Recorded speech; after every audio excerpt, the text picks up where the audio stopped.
안녕하십니까? 이 CD는 2011학년도 3월 고3 전국연합학력평가 언어영역 듣기평가 안내녹음 CD입니다.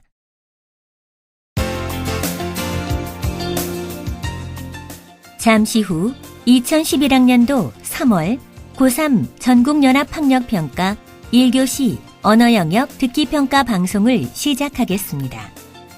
수험생 여러분은 편안한 마음으로 방송에 귀를 기울여 주시고 방송 담당 선생님께서는 스피커의 음량을 알맞게 조절해 주십시오. 수험생 여러분은 답안을 작성하기 전에 반드시 답안지 왼쪽 해당란에 성명과 수험 번호를 정확하게 기입하고 표기하였는지 확인하시기 바랍니다. 듣기평가 문제는 1번부터 5번까지입니다. 방송을 잘 듣고 문제지에 있는 5개의 답지 중에서 맞는 답 하나만 골라 답안지에 해당란에 바르게 표기하십시오.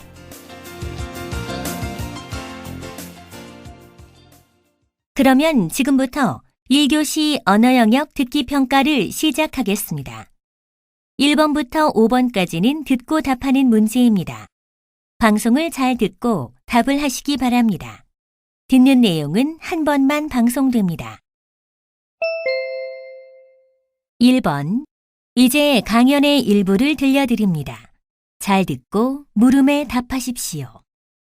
휴대전화기와 전자계산기의 숫자 배열이 다르다는 사실을 알고 계신가요? 숫자를 0, 1, 2, 3, 4의 순서로 배치한 전자계산기와 달리 휴대전화기의 숫자판에서 0은 9 다음에 있습니다. 그 이유는 이전까지 사용해왔던 다이얼식 전화기에서 0을 9 다음에 두었기 때문이었습니다. 다이얼식 전화기의 경우 기계적인 이유로 인해 0을 9 다음에 둘 수밖에 없었지만 휴대전화기의 경우 그렇게 해야 할 만한 특별한 이유는 없었습니다. 하지만 예전의 방식을 그대로 따르기 위해 0을 9 다음에 붙인 것입니다. 쿼티 경제학에서는 이러한 현상에 관심을 갖습니다. 쿼티 경제학이라는 말은 우리가 주로 쓰는 영어 자판을 가리키는 말인 쿼티 자판에서 유래하였다고 합니다. 쿼티 자판은 1868년 크리스토퍼 숄스라는 미국인이 창안한 것으로 이후 영문 자판의 표준이 되었습니다. 그런데 문제는 쿼티 자판보다 훨씬 편리한 방식이 선을 보였는데도 사람들은 여전히 쿼티 자판을 훨씬 더 많이 사용한다는 것입니다. 이와 같은 태도를 설명하는 것이 쿼티 경제학입니다.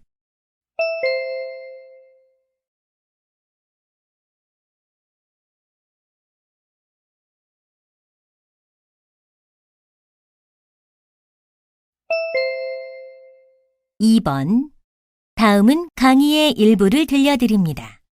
잘 듣고 물음에 답하십시오. 오늘은 로켓이 목표를 향해 똑바로 날아갈 수 있도록 자세를 제어하는 방법에 대해 살펴보도록 하겠습니다. 로켓의 자세를 제어하는 방법으로는 타면 제어, 제트날개 제어, 부엔진 제어, 가스제트 제어 등이 있습니다. 그림 자료를 보면서 각각의 방법에 대해 살펴보겠습니다. 먼저 타면 제어부터 볼까요? 타면 제어라는 것은 로켓 아랫부분에 달린 날개의 일부를 위로 올리거나 내려서 공기의 힘을 이용하여 로켓의 자세를 제어하는 방법입니다. 다음 그림을 보겠습니다. 로켓의 추진력의 근원인 분사가스가 나오는 노즐 후방을 보면 분사가스의 방향을 바꾸어주는 날개 같은 것이 보이시죠? 이처럼 노즐 후방에 타원형 날개를 배치하여 분출가스의 방향을 바꾸어 로켓의 자세를 제어하는 방식을 제트날개 제어라고 합니다. 그 다음 그림은 부엔진 제어에 해당합니다. 주 엔진과는 별도의 작은 분사장치들을 노즐 주변에 배치하고 이 분사장치의 추진력을 이용하여 로켓의 자세를 제어합니다. 노즐 양쪽 옆에 분사장치를 설치한다고 해서 사이드 제트라고도 합니다. 마지막 그림은 가스제트 제어라는 방식에 해당합니다. 이 방식은 로켓의 아래쪽 둘레에 가스 분사장치를 몇 개 설치하고 상황에 따라 가스를 분사하여 그 반동을 이용하여 로켓의 자세를 변경하는 방식입니다.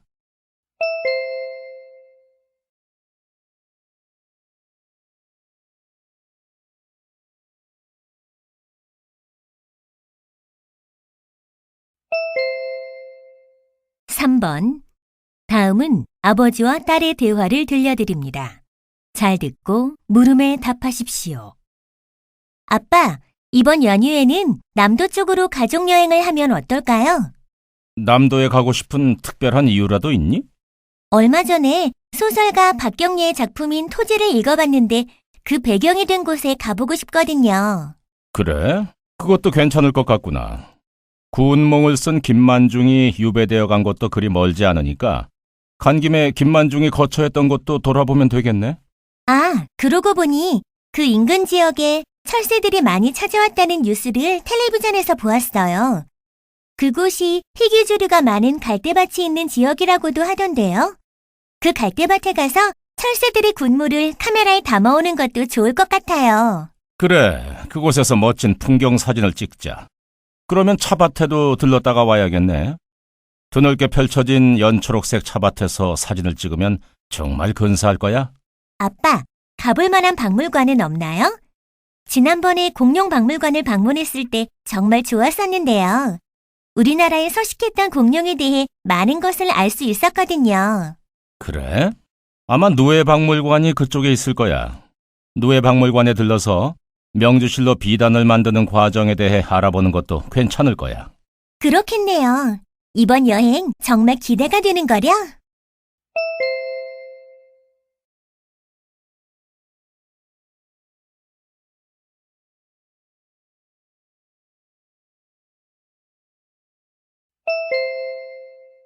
(4번과 5번) 다음은 회의의 일부를 들려드립니다. 잘 듣고 4번과 5번 두 물음에 답하십시오. 이번에는 농구장 개선에 관한 안건을 다루겠습니다. 농구장을 개선해달라는 학생들의 건의가 많았지만 예산 문제로 인해 지금까지 추진하지 못하고 있습니다.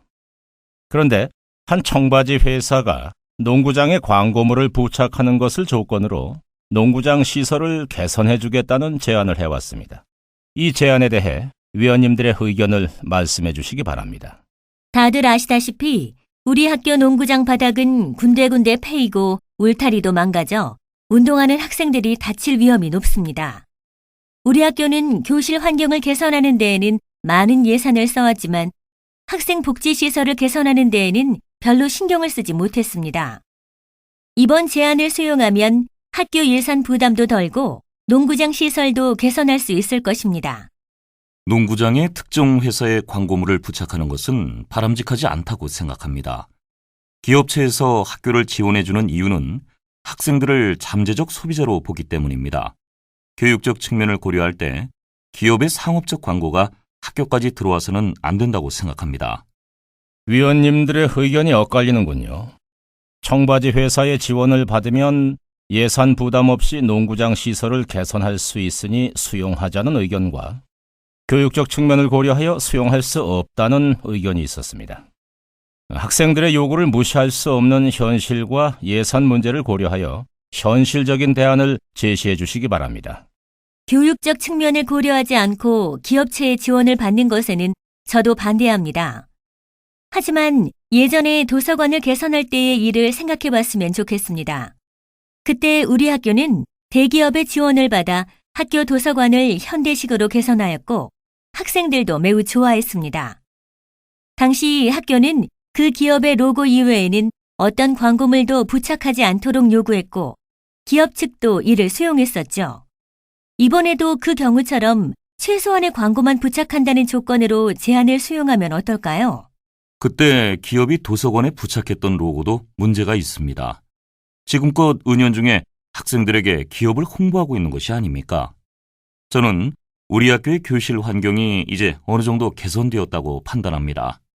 그러니 올해에는 교실 환경 개선을 위한 예산 중 일부를 학생 복지시설 개선을 위해 사용하면 어떨까요?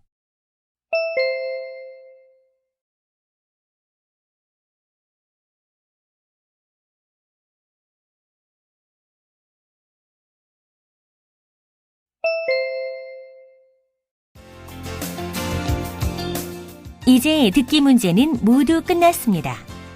6번 문제부터는 문제지의 지시에 따라 답하십시오.